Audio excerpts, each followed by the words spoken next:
नाज़रीन, सबसे पहले बात कि उद्धव ठाकरे होंगे महाराष्ट्र के नए वजीर आला।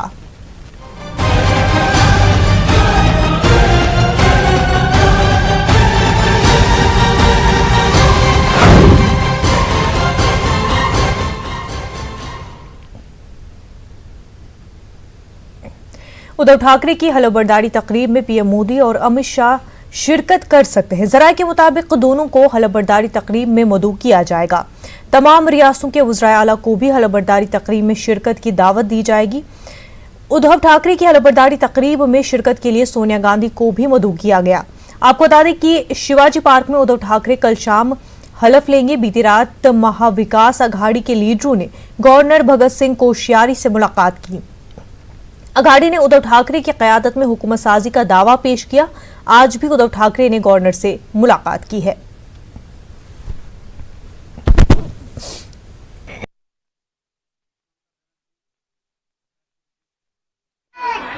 मला सर्वप्रथम आनंद होतो आपल्या सगळ्यांना इथे बघून। वेळोवेळी इथे मी येत असतो आणि विधान भवनात गेले कित्येक वर्ष येत असतो। वेगळे वेगळे विषय घेऊन यायचो। कधी विधान भवनचं सत्र बघायला यायचो, कधी मंत्र्यांना भेटायला यायचो। पण मला वाटतं पहिल्यांदा इथे बोलायची तुमच्याशी एक संधी मिळते, कारण नाहीतर माझ्यावर हक्कभंगाचा काही हे झालं असतं। पण आज आमदार म्हणून येतोय। आज खरोखर मी महाराष्ट्राचे आभार मानतो, सगळे जनतेचे आभार मानतो की ही संधी आम्हाला सगळ्यांना दिली। एक नवी दिशा द्यायला चाललेलो आहे देशाला, महाराष्ट्राला नवा महाराष्ट्र घडवण्याचा प्रयत्न आहेच। मला वाटतं इतर काही जे डिटेल्स आहेत जे आपण मला आता विचारत होत्या ते सगळे नंतर मिळणार आहे। पण मी आपल्याला एवढंच सांगतो आणि पुन्हा पुन्हा सांगत असतो की हे काम आम्ही जे सुरू करत आहोत, आपण सगळेच प्रेसचे सगळे जे बांधव आहात, मित्र आहात, आम्हाला नेहमी जिथे बरोबर तिथे बरोबर सांगत असता, चुकतो तिथे चुकतो सांगत असता आणि असंच आपलं कार्य सुरू ठेवा। मला अजून एक एक्साइटमेंट। एनसीपी में सुप्रिया सोले का बढ़ता हुआ कद आज साफ नजर आया। सुप्रिया सोले आज असेंबली में तमाम अरकान असेंबली का इस्तकबाल करती नजर आईं। जैसे ही अजीत पवार असेंबली में पहुंचे तो सुप्रिया सोले ने हाथ जोड़कर उनका इस्तकबाल किया। इस दरमियान अजीत पवार ने मुस्कुराते हुए सुप्रिया को गले लगाया। सुप्रिया सोले ने भी मुस्कुराते हुए उनके पैर छुए। आदित्य ठाकरे को सुप्रिया सोले ने गले लगाकर इस्तकबाल किया, तो वहीं रियासत के साबिक वज़ीर आला देवेंद्र फडणवीस का भी सुप्रिया सोले ने गर्मजोशी से इस्तकबाल किया।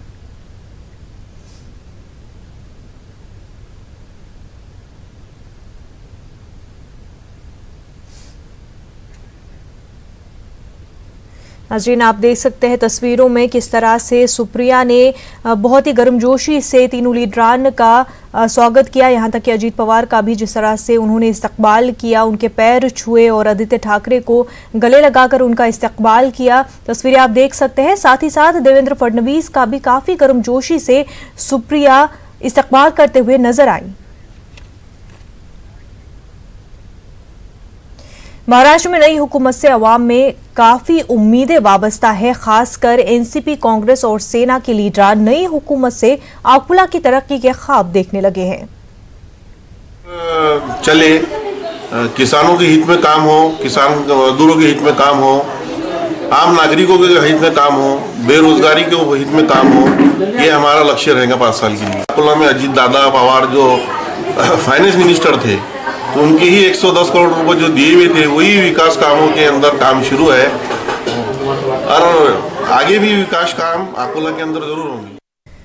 उद्धव ठाकरे महाराष्ट्र के अगले वज़ीर आला होंगे। कल शाम मुंबई के शिवाजी पार्क में उद्धव ठाकरे ओहदे का हलफ लेंगे। मुस्लिम उलमा और दानिश्वरों ने शिवसेना लीडर उद्धव ठाकरे का बतौर वज़ीर आला खैर मकदम किया है। मुस्लिम नुमाइंदों ने वाजे किया है कि महाविकास अघाड़ी की कामयाबी महाराष्ट्र की सियासत का एक नया बाब होगी।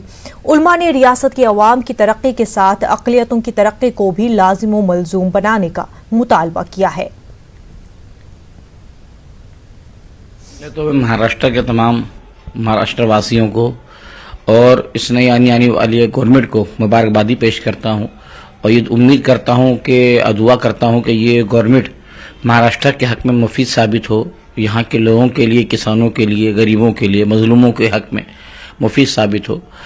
हम सबसे पहले इसको इस निगाह से देखते हैं कि एक नया पैगाम हिंदुस्तान में अब जाएगा कि ये हिंदुस्तान अब किसी एक पार्टी की जागीर नहीं रहा। ये चलन जो पिछले कुछ सालों से 5-6 सालों से चल रहा था उस पर ब्रेक लग जाएगा और सारी छोटी पार्टियों के लिए दरवाज़ा खुल जाएगा जो इंसाफ पसंद लोग हैं उनके लिए भी दरवाजा खुलेगा, और जो कहीं भटके हुए थे उनको भी सही रास्ता दिख रहा है कि इस मुल्क में सिर्फ जो है नफरत की राजनीति करके आगे नहीं बढ़ा जा सकता। आज से 70 साल कबल 26 नवंबर 1949 को बाबा साहेब अम्बेडकर ने हिंदुस्तान का सेकुलर दस्तूर जो उसको मुरत्तब किया था, और आज उनका बनाया हुआ दस्तूर जो है उस पर अमल हुआ, और यहाँ पर वो पार्टी जो सेकुलर को ख़त्म करना चाहती थी उसको आज ख़त्म कर दिया गया, उसकी हुकूमत को आज ख़त्म कर दिया गया। हम ये जो सरकार है इसको वेलकम करते हैं, और बहुत मेहनत हुई है सरकार बनने के एतबार से।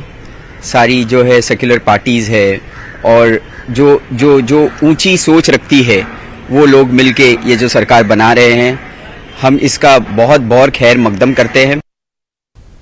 उद्धव ठाकरे महाराष्ट्र के अगले वजीर आला होंगे। कल शाम मुंबई के शिवाजी पार्क में उद्धव ठाकरे की हलफबर्दारी अमल में आएगी। मुस्लिम उलमाए किराम और दानिश्वरों ने शिवसेना लीडर उद्धव ठाकरे का बतौर वजीर आला खैर मकदम किया है। मुस्लिम नुमाइंदों ने वाजे किया कि महाआघाड़ी का इत्तेहाद महाराष्ट्र की सियासत का एक नया बाब होगा। मुस्लिम उलमाए किराम और दानिश्वरों ने रियासत के अवाम की तरक्की के साथ अक़लियतों की तरक्की को भी लाजिम व मलज़ूम बनाने का मुतालबा किया। और मुसलमानों के साथ में साथ दलित और क्रिश्चियन जो भी अक़लियत में है, माइनॉरिटी में है, सब लोगों को जोड़ने के लिए मुस्लिम लीग से बेहतर प्लेटफॉर्म नहीं है, क्योंकि ये प्लेटफॉर्म पे चलते हुए केरल में आज एक मॉडल बना चुके हैं कि पूरे अक़लियतों को, क्रिश्चियनों को, दलितों को साथ में लेके एक इंसानियत क्या चीज़ होती है। जो है मुसलमानों को पहले अपने आप पर भरोसा करके एक प्लेटफॉर्म पर या अपने अपने इलाकों के अंदर मुत्तहिद होकर कोशिश करना है। कब तक साथ देते रहेंगे? शरद पवार की पार्टी को साथ दिए, वो शिवसेना के साथ करीब होने जा रही है, और किसी और पार्टी को साथ दिए, एमआईएम को साथ दिए, उससे भी मुसलमानों का नुकसान हुआ। ठीक है, मुसलमानों का इस्तेसाल हो रहा है। काफ़ी साल से जब मैं देख रहा था कि लोगों की यहाँ पे सही से जो गवर्नमेंट की स्कीम्स हैं पहुँच नहीं रही हैं, तो फिर मैंने सोचा कि मैं खुद क्यों ना कुछ करूँ। ऐसा नहीं कि बैठ कर देखें कि कोई और आएगा और कुछ करेगा, इसलिए मैं खुद कूद गया। पिछले चंद सालों से उसकी बुनियादें थोड़ी बहुत हमारे इस रियासत कर्नाटक में कमज़ोर हुई हैं, और फिर से हमारे लीडरों ने इस बात की कोशिश की है कि कर्नाटक में दोबारा उसे मजबूत किया जाए। अलग अलग शहरों में अलग अलग मकामात पर जाकर हम लोग अलग अलग यूनिट्स कायम कर रहे हैं, अलग अलग तंजीमों को हम जगाने की कोशिश कर रहे हैं। महाराष्ट्र में कांग्रेस से एनसीपी और शिवसेना के इत्तेहाद पर मुश्तमिल महाविकास आघाड़ी सरकार बनने जा रही है। सेक्युलर इत्तेहाद की हुकूमत साजी को लेकर कांग्रेस और एनसीपी हलकों में काफी जोश खरोश देखा जा रहा है।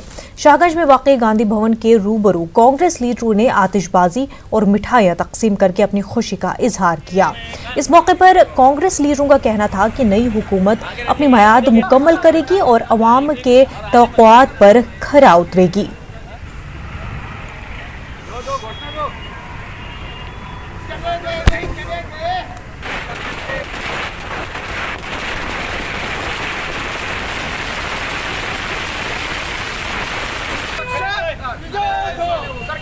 महाराष्ट्र में जो सरकार बनने जा रही है, शिवसेना, एनसीपी और कांग्रेस की सरकार, ये तारीख की एक बहुत सुनहरी अल्फाज से लिखे जाने वाली सरकार है। जो काम गुज़िश्ता 5-10 साल के अंदर इस शहर में, महाराष्ट्र में नहीं हुए देश में, वो सारे काम जो किसान के हैं, तालीम के हैं, एजुकेशन के हैं, हेल्थ के, वो सारे काम ये महाविकास आघाडी करेगा। गेल्या 5 वर्षामध्ये भाजपने त्याच्या सहकारी मित्राला सुद्धा धोका दिला आणि धोक्याचं सरकार म्हणून एक सिद्ध करून दाखवलं। गेल्या 5 वर्षामध्ये या सरकारने जातीवाद, धर्मवाद याच्याशिवाय या देशामध्ये काहीच केलं नाही, या राज्यामध्ये काहीच केलं नाही। त्यामुळे या सरकारला धडा शिकवण्यासाठी काँग्रेस, एनसीपी आणि सेनेनी एकत्रित येऊन एका समान विकास कार्यक्रमावर आधारित एक सरकार स्थापन केलेलं आहे।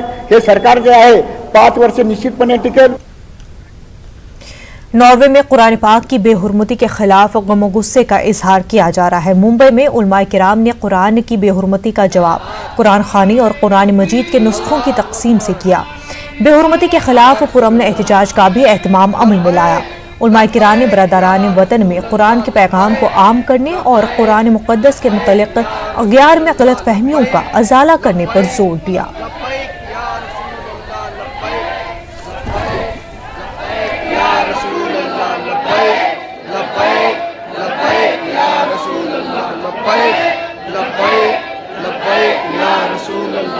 कारवे में जो कुरान पाक की तौहीन की गई है, ये इस्लामी फोबिया जो फैल रहा है बहुत तेज़ी से, ये सबके लिए नुकसानदेह साबित होगा आगे जाके, क्योंकि मुसलमान किसी के मज़हब की बेहरमती नहीं करता, न किसी की मजहबी किताब की बेहरमती करता है।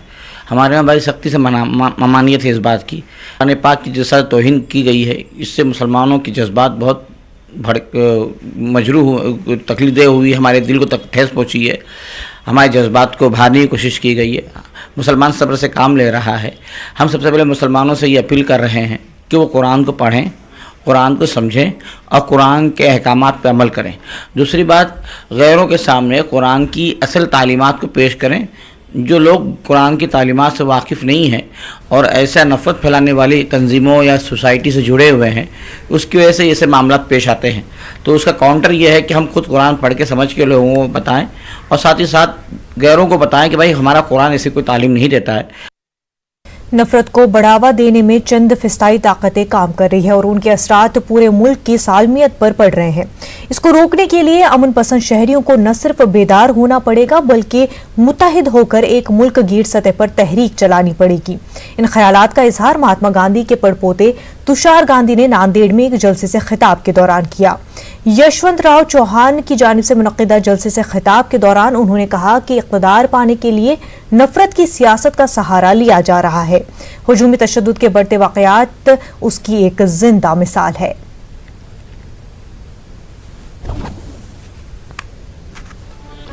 घृणा का विष बहुत सालों से बहुत ही सुनिश्चित प्रकार से इस समाज में घोला गया है और इसका नतीजा हमें इन सब चीज़ों में दिखाई देता है। मॉब लिंचिंग हो या असहिष्णुता हो या जो कट्टरवाद का प्रभाव हमें दिखता है, वो सारे का कारण ये है कि बहुत सालों से हमारे बीच में घृणा का विष पेरा गया और हम अब विषारी समाज बन गए। ये तत्व विहीन राजनीति is a social sin. Wealth without work is a social sin. अब जो लोग राजनीति में जो आ रहे हैं उन्होंने इतना पैसा कहाँ से बटोरा है? क्यों नहीं पूछते आप 50 करोड़ लाया, 100 करोड़ रुपया लाया, कहाँ से है? क्या वो तुम्हारी ईडी सो गई है? औरंगाबाद में अलीगढ़ मुस्लिम यूनिवर्सिटी के सब सेंटर के क़याम का मुतालबा एक मरतबा बिशिद्दत इख्तियार करता जा रहा है। कुछ समाजी तंजीमों और नौजवानों ने इस मामले में पहल करके डिविजनल कमिश्नर के तौसत से हुकूमत को एक मुतालबाती मकतूब रवाना किया है, जिसमें अलीगढ़ मुस्लिम यूनिवर्सिटी की औरंगाबाद शाख के क़याम को फौरी रुबे अमल लाने का मुतालबा किया गया है। नौजवानों का कहना है कि फंड और जमीन जब अलॉट हो चुकी है तो हुकूमत क्यों टाल मटोल से काम ले रही है।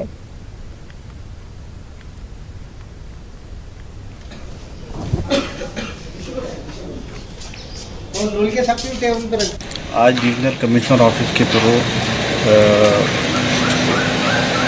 चीफ मिनिस्टर ऑफ महाराष्ट्र और वाइस चांसलर अलीगढ़ मुस्लिम यूनिवर्सिटी को एक मेमोरेंडम दिया गया, जिसमें ये डिमांड की गई कि अलीगढ़ मुस्लिम यूनिवर्सिटी की जो ब्रांच महाराष्ट्र औरंगाबाद खुलदाबाद में 325 एकड़ जगह का जो तयन हुआ था, मुतय्यन की गई थी, उस पर जल्द से जल्द ब्रांच शुरू की जाए। सरकार ये क्यों नहीं चाह रही? क्योंकि माइनॉरिटीज सबके माइनॉरिटीज में रहे, वो चाह रहे हैं कि भाई ड्राइवर का बच्चा ड्राइवर ही न बने, ड्राइवर ही बने। उन्हें पता है कि अगर यूनिवर्सिटी ज़्यादा बन जाएंगी और तलबात उसमें इल्म हासिल करेंगे तो वो कहीं ना कहीं जाकर आला मुकाम हासिल करेंगे। मुख्तलिफ ब्रांचेस का जो है वो किया था, बजट पास किया था, जगह का भी तयन किया था, लेकिन इसके अंदर महाराष्ट्र के औरंगाबाद शहर में जो यूनिट था और बिहार में किशनगंज और बंगाल में मुर्शिदाबाद और केरला में मलापुरम, इन यूनिट्स का सेंट्रल गवर्नमेंट ने तयन किया था। लेकिन महाराष्ट्र के अंदर जो है औरंगाबाद शहर, खासकर औरंगाबाद और दूसरा अलीगढ़ मुस्लिम यूनिवर्सिटी, इससे एक सियासी साजिश की जो बुआने लगी है, तो महसूस होता है कि मुसलमानों के जो है तालीम का मैयार हुकूमत भी नहीं चाहती है कि बुलंद हो। वक्त हो गया एक छोटे से ब्रेक का, जल्द होंगे हाजिर।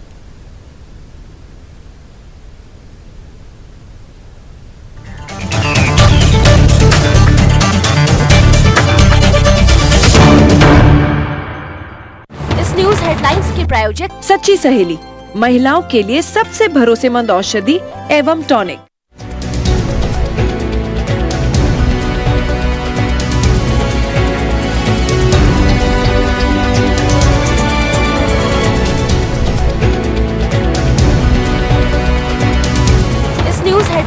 प्रायोजक सच्ची सहेली, महिलाओं के लिए सबसे भरोसेमंद औषधि एवं टॉनिक। महाराष्ट्र में अब ठाकरे राज, ड्रामा खत्म, अब उम्मीदों पर खरा उतरने की बारी। कांग्रेस एनसीपी के साथ लंबी चलेगी यारी, अघाड़ी इत्तेहाद पर टिकाऊ सरकार की जिम्मेदारी। बदलेगी सरकार, बदलेगा महाराष्ट्र। देखिए अबू हुरैरा के साथ प्राइम डिबेट आज रात 7:56 पर न्यूज़ 18 उर्दू पर।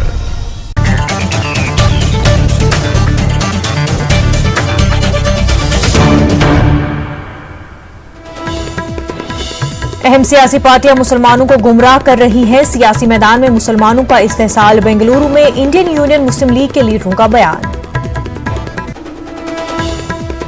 कर्नाटक में ज़िमनी इंतखाबात की मुहिम के बीच दुबई से बेंगलुरु आकर इलेक्शन लड़ने वाले अब्दुल सुबहान के चर्चे, सीटी बजा बजा कर मांग रहे हैं वोट। साबिक IAS अफसर शशिकांत सेंथल ने नई तालीमी पॉलिसी पर किया तशवीश का इजहार। कहा, तालीम को जाफरानी रंग देने की कोशिश।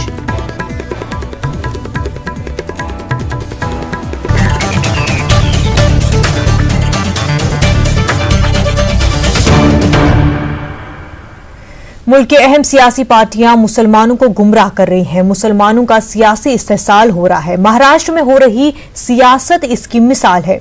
बेंगलुरु में इंडियन यूनियन मुस्लिम लीग के इजलास में इन ख्यालात का इजहार किया गया। मुस्लिम लीग के रियासी सदर दस्तगीर आगा ने कहा कि केरला के तर्ज पर दीगर रियासतों के मुसलमान भी सियासी बेदारी का मुजाहिरा करें। कर्नाटक के मुख्तलिफ अजला में इन दिनों इंडियन यूनियन मुस्लिम लीग अपनी यूनिट कायम कर रही है। बेंगलुरु के हेगड़ नगर में IUML की शाख का इफ्तिताह हुआ। कन्नड़ फिल्म इंडस्ट्री के डायरेक्टर और प्रोड्यूसर हिमायत खान ने मुस्लिम लीग में शमूलियत इख्तियार की। आपस में और मुसलमानों के साथ में साथ दलित और क्रिश्चियन जो भी अकलियत में है, माइनॉरिटी में है, सब लोगों को जोड़ने के लिए मुस्लिम लीग से बेहतर प्लेटफॉर्म नहीं है, क्योंकि ये प्लेटफॉर्म पे चलते हुए केरल में आज एक मॉडल बना चुके हैं कि पूरे अकलियतों को, क्रिश्चियनों को, दलितों को साथ में लेके एक इंसानियत क्या चीज़ होती है। जो है मुसलमानों को पहले अपने आप पर भरोसा करके एक प्लेटफॉर्म पर या अपने अपने इलाकों के अंदर मुत्तहिद होकर कोशिश करना है। कब तक साथ देते रहेंगे? शरद पवार की पार्टी को साथ दिए, वो शिवसेना के साथ करीब होने जा रही है, और किसी और पार्टी को साथ दिए, MIM को साथ दिए, उससे भी मुसलमानों को नुकसान हुआ। ठीक है, मुसलमानों का इस्तेहसाल हो रहा है। काफ़ी साल से जब मैं देख रहा था कि लोगों की यहाँ पे सही से जो गवर्नमेंट की स्कीम्स हैं पहुँच नहीं रही हैं, तो फिर मैंने सोचा कि मैं खुद क्यों ना कुछ करूँ। ऐसा नहीं कि बैठ कर देखें कि कोई और आएगा और कुछ करेगा, इसलिए मैं खुद कूद गया।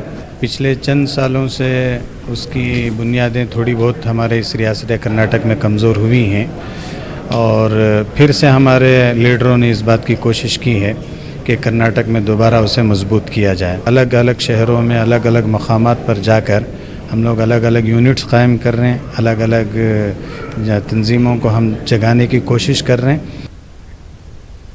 सियासी पार्टियां अपने मफाद के लिए दस्तूर का गलत इस्तेमाल कर रही है। ऐसी सियासी पार्टियों से मुल्क के दस्तूर को बचाने की जरूरत है। बेंगलुरु में ऑल इंडिया मिली काउंसिल के इजलास में इन ख्यालात का इजहार किया गया। यौम दस्तूर के तहत हुए इस इजलास में advocate CR Abdul Rashid, advocate Ayub Ahmad Khan ने दस्तूर हिंद पर खुसूसी खिताब किया।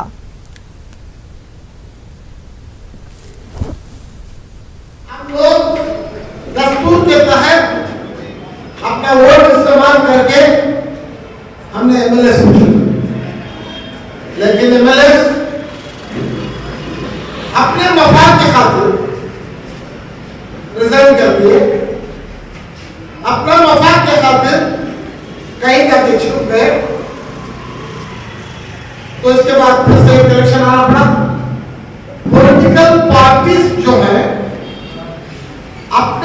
अपने मफाद के खातिर जिस तरह होगा उस तरह उसको इस्तेमाल करके, और ये चार जो बुनियादें इसमें फराहम की गई हैं, आज़ादी, इंसाफ, मसावात और भाईचारा, फ्रीडम, जस्टिस, इक्वालिटी और फ्रेटर्निटी की जो चार बुनियादें हैं, ये हमारे पूरे दस्तूर की जो है जान है, और इस जान की हिफाजत करना जो है हमारे लिए जरूरी है। हाल ही में डिप्टी कमिश्नर के ओहदे से मुस्तफी होने वाले आईएएस अफसर शशिकांत सेंथल ने कर्नाटक के रायचूर शहर का दौरा किया। शशिकांत ने एक प्रेस कॉन्फ्रेंस से खिताब करते हुए मुल्क की न्यू एजुकेशन पॉलिसी पर तशवीश का इजहार किया है। उन्होंने कहा कि तालीम और सेहत समाज का अहम जुज है जिससे माशरे में तब्दीली लाई जा सकती है, लेकिन न्यू एजुकेशन पॉलिसी में क्लासिकल तालीम के नाम पर दाएं बाजू के नजरियात को फरोग देने की कोशिश की जा रही है। इसी तरह तालीम को जाफरानी रंग देने के इक़दामात किए जा रहे हैं।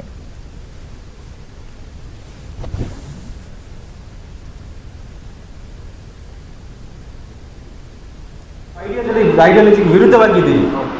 ಈ ಐಡಿಯಾಲಜಿ ನಮ್ಮಲ್ಲಿ ಎಲ್ಲರ ideology, every ideology we should respect and we have respect for that. But there is a particular ideology which is breaking the fabric of this country, and that ideology is in power, which I am against. Karnataka में by election की मुहिम जारी है। इस election में एक ऐसा उम्मीदवार है जो दुबई से आया है और सीटी बजाकर वोट मांग रहा है।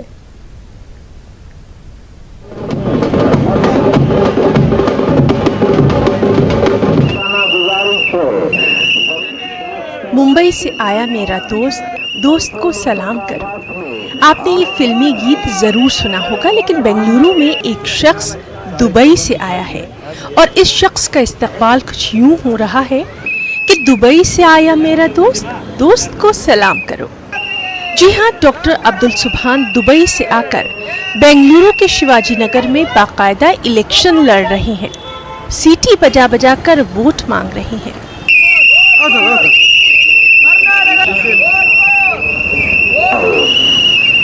वैसे तो अब्दुल सुभान का ताल्लुक बेंगलुरु से ही है, लेकिन दुबई में इनका बिजनेस है और ये पिछले कई बरसों से दुबई में ही रहते हैं।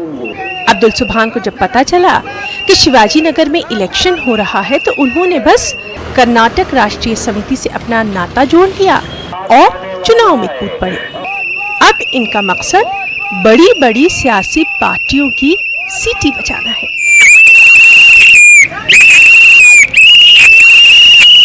आपने पूछा होगा कि आपने नहीं पूछा मुझे 3 दफा क्यों बजाया, क्योंकि तीनों पार्टियों की सीटी बजाना है हमारे को। जेसीबी, कांग्रेस, जनता दल, बीजेपी की सीटी बजाने आए हैं हम लोग। लोगों को जिताना चाह रहा हूं मैं। बिल्कुल सही क्वेश्चन किया आपने। विक्टिम्स को जिता रहा हूं भाई, विक्टिम्स को। विक्टिम्स जीतेंगे तो मैं जीते जैसा, मैं विक्टिम्स की पुकार लेके आया हूं। बेंगलुरु के शिवाजी नगर में वैसे तो रास मुकाबला कांग्रेस और बीजेपी के दरमियान है, लेकिन यहाँ कुल 18 उम्मीदवार मैदान में हैं। 5 दिसंबर को यहाँ वोटिंग हो रही है, जबकि 9 दिसंबर को नतीजे का ऐलान होने वाला है। देखना अहम होगा कि अब्दुल सुभान की सीटी की आवाज कितने लोगों को अपनी जानिब मुतवज्जे कर पाती है। न्यूज़ 18 उर्दू के लिए बेंगलुरु से रऊफ अहमद हलूर की रिपोर्ट। कारवा टीपू सुल्तान और पयाम इंसानियत शाख गुलबर्गा की जानिब से अजीम शख्सियतों पर एक सेमिनार का इनकाद किया गया। सेमिनार में मौलाना आज़ाद, टीपू सुल्तान और अल्लामा इकबाल के हयात और कारनामों पर रोशनी डाली गई। केसीटी कॉलेज कैंपस में मुनक्किद किए गए इस सेमिनार में मुकर्रिरीन ने तीनों अजीम शख्सियात को मिल्लत के लिए असासा करार दिया। इस मौके पर मुकर्रिरीन ने इकबाल को आफाकी शायर करार दिया, जिनके अशार हर वक्त के लिए मशाल राह है। टीपू को ऐसा मुजाहिद आज़ादी करार दिया जिसने जान देना गवारा किया, लेकिन मादरे वतन का सौदा करना कबूल नहीं किया। मुकर्रिरीन ने मौलाना आज़ाद को नए हिंदुस्तान के तालीमी निज़ाम का मामार करार दिया है।